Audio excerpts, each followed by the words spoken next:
Happy new year বন্ধুরা, কেমন আছো? সবাইকে জানাই আমার ভালোবাসা, অভিনন্দন। সবাই ভালো থাকো, সুস্থ থাকো।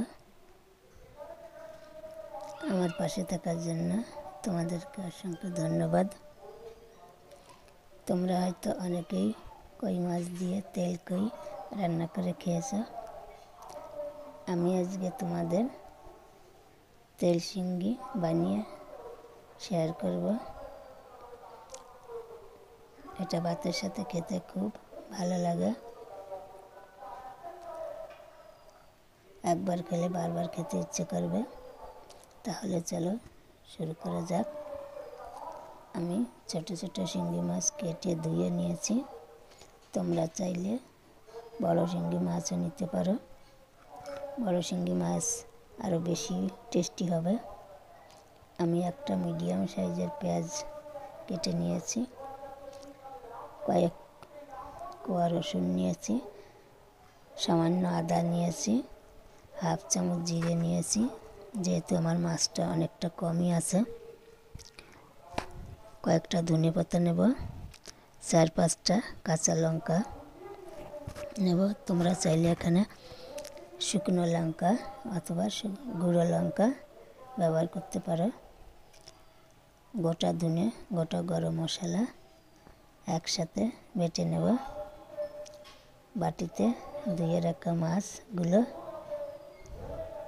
দিয়ে দেব। 2টো কাঁচা লঙ্কা দেব, 1 চামচ সাদা লবণ দেব, 1 চামচ হলুদ দেব, আর বেটে রাখা মশলা দিয়ে দেব। পরিমাণ মতো সর্ষের তেল দেব। তেলটা একটু বেশি দিতে হবে, তা না হলে মাছটা ভালো লাগবে না।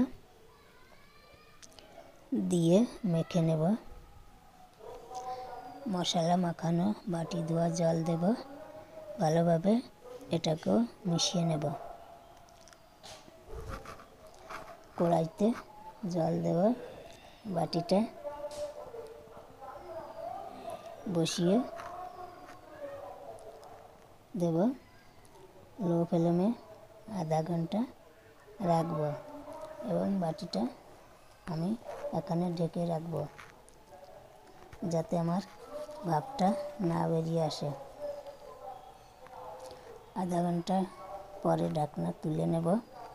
একটা কাঁটা চামচ দিয়ে দেখে নেব মাছটা গলে গিয়েছে কিনা। দেখো বন্ধুরা, মাছটা গলে গিয়েছে, মানে আমার মাছ ভাপা হয়ে গেছে। দেখো কি সুন্দর কালার হয়েছে। তোমাদের যদি রেসিপিটা ভালো লেগে থাকে তাহলে বানিয়ে নিতে পারো। ভাত অনেক বেশি খেতে পারবে। একদম অল্প সময়ে রান্না হয়ে যাবে। খেতে অনেকটা সুস্বাদু হবে। একবার খেলে মুখে স্বাদ লেগেই থাকবে। আমার রেসিপিটা ভালো লাগলে লাইক, কমেন্ট ও শেয়ার করো। আর এরকম নতুন নতুন ভিডিও দেখতে হলে আমার চ্যানেলটাকে প্লিজ সাবস্ক্রাইব করে রেখে দিও। ভালো থেকো, সুস্থ থেকো।